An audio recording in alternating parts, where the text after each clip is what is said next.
क्या है ये जेस्टेशनल डायबिटीज, क्यों होता है जेस्टेशनल डायबिटीज, इससे माँ और बच्चे की ग्रोथ में क्या असर पड़ता है, कैसे हम इसकी रोकथाम कर सकते हैं, इसके नुकसान को कम कर सकते हैं। अगर आप भी इसके बारे में जानना चाहते हैं तो इस वीडियो को एंड तक जरूर देखिएगा।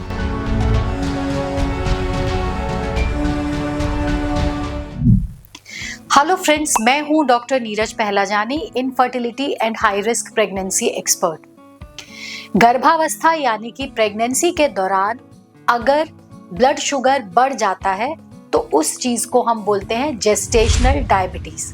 यानी कि प्रेगनेंसी रुकने से पहले उन्हें डायबिटीज की कोई समस्या नहीं थी, उनका शुगर नॉर्मल था। प्रेगनेंसी के पहले 3-4 महीने में भी शुगर नॉर्मल था और उसके बाद ब्लड शुगर का बढ़ जाना कहलाता है जेस्टेशनल डायबिटीज को। ऐसा क्यों होता है? वो इस कारण से कि प्रेगनेंसी में जो प्लेसेंटा होता है, खासकर 24 हफ्ते के आसपास में, उस प्लेसेंटा से कुछ ऐसे तत्व निकलते हैं जो गर्भवती महिला में इंसुलिन, जो कि हमारे शरीर में शुगर को रेगुलेट करता है, उसकी क्वांटिटी और उसके फंक्शन के साथ में इंटरफेयर करते हैं। यानी कि इंसुलिन रेजिस्टेंस बढ़ जाता है, जिसकी वजह से हमारी बॉडी में ब्लड शुगर बढ़ने का खतरा ज्यादा हो जाता है। अगर महिला गर्भवती है जुड़वा बच्चों से या ट्रिपलेट से, या उसकी एज ज्यादा है, उसका वजन ज्यादा है, या उसकी फैमिली हिस्ट्री है कि प्रेगनेंसी के दौरान उसकी मदर का या उसकी बहन का भी ब्लड शुगर बढ़ गया था, तो ऐसे में 24 हफ्ते के आसपास प्रेगनेंसी के दौरान शुगर बढ़ने का रिस्क उनका और महिलाओं के मुकाबले में ज्यादा हो जाता है। तो ये कहना कि जेस्टेशनल डायबिटीज हमें तो हो ही नहीं सकता है क्योंकि हमारी तो शुगर नॉर्मल थी पहले, या हम एक हेल्दी डाइट, हेल्दी लाइफस्टाइल को फॉलो कर रहे हैं, या हमें ट्विंस तो है ही नहीं, फैमिली हिस्ट्री नहीं है, रिस्क जरूर कम होता है। लेकिन 100% बोलना कि ऐसे में जेस्टेशनल डायबिटीज नहीं होगा, ये गलत बात है। इनफैक्ट आजकल ये देखा गया है कि जिस तरीके का लाइफस्टाइल प्रेगनेंसी में महिलाओं का रहता है, एक्सरसाइज की कमी रहती है, जॉब अगर वो करते हैं स्ट्रेसफुल है, खाना पीना ठीक नहीं है, तो ऐसे में जेस्टेशनल डायबिटीज होने का रिस्क भी बढ़ जाता है। तो हम इसे कैसे टेस्ट करें? ऐसा नहीं है कि आपको किसी लक्षण का इंतजार करना है। इररिस्पेक्टिव कि आपकी हिस्ट्री क्या है, आपकी एज क्या है, आपका वेट क्या है, जब प्रेगनेंसी लगभग 24 हफ्ते पे हो जाती है, हम एक टेस्ट करके जानते हैं कि जेस्टेशनल डायबिटीज का रिस्क इस प्रेगनेंसी में ज्यादा है या नहीं, या कहीं डायबिटीज हो तो नहीं गया है। उस टेस्ट को हम बोलते हैं 75 ग्राम ओरल ग्लूकोज चैलेंज टेस्ट। जैसा कि मैंने बताया कि प्रेगनेंसी में प्लेसेंटा से कुछ ऐसी चीजें निकलती हैं जो पैंक्रियास से इंसुलिन का रिलीज होना या इंसुलिन के फंक्शन को इंटरफेयर कर सकता है।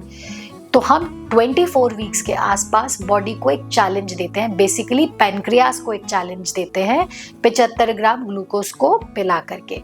इस टेस्ट को एक स्पेसिफिक तरीके से किया जाता है। उसमें क्या है कि आपको 75 ग्राम ग्लूकोज को लगभग 200 ml पानी में घोल करके पीना है और उसके बाद आपको 2 घंटे तक इंतजार करना है। इस 2 घंटे में आपको कुछ खाना नहीं है। हाँ, आप प्लेन पानी अगर पीना चाहते हैं तो पी सकते हैं, और डॉट 2 घंटे पे हमें ब्लड शुगर चेक करना रहता है और उसकी एक वैल्यू देखते हैं कि वो क्या है।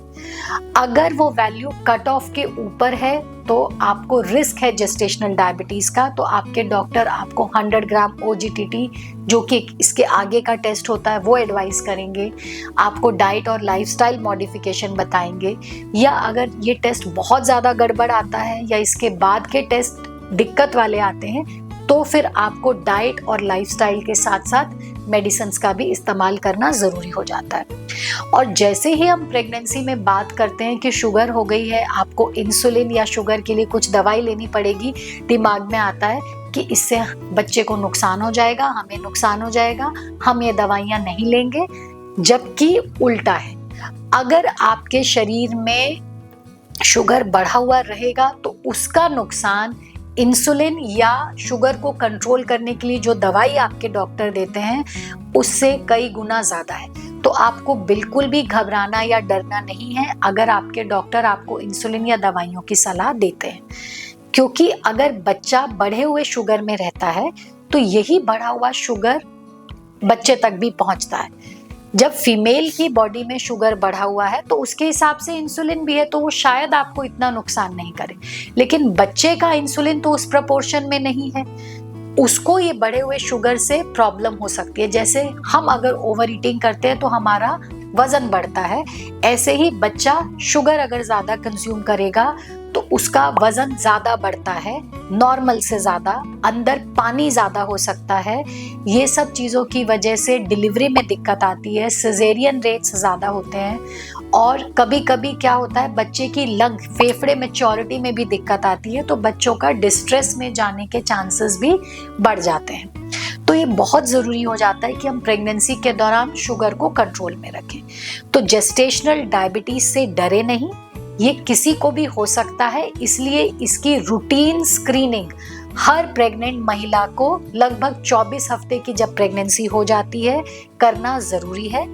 और अगर स्क्रीनिंग टेस्ट पॉजिटिव आता है तो तुरंत ही आपको अपने डाइट और लाइफस्टाइल में चेंज लाना है।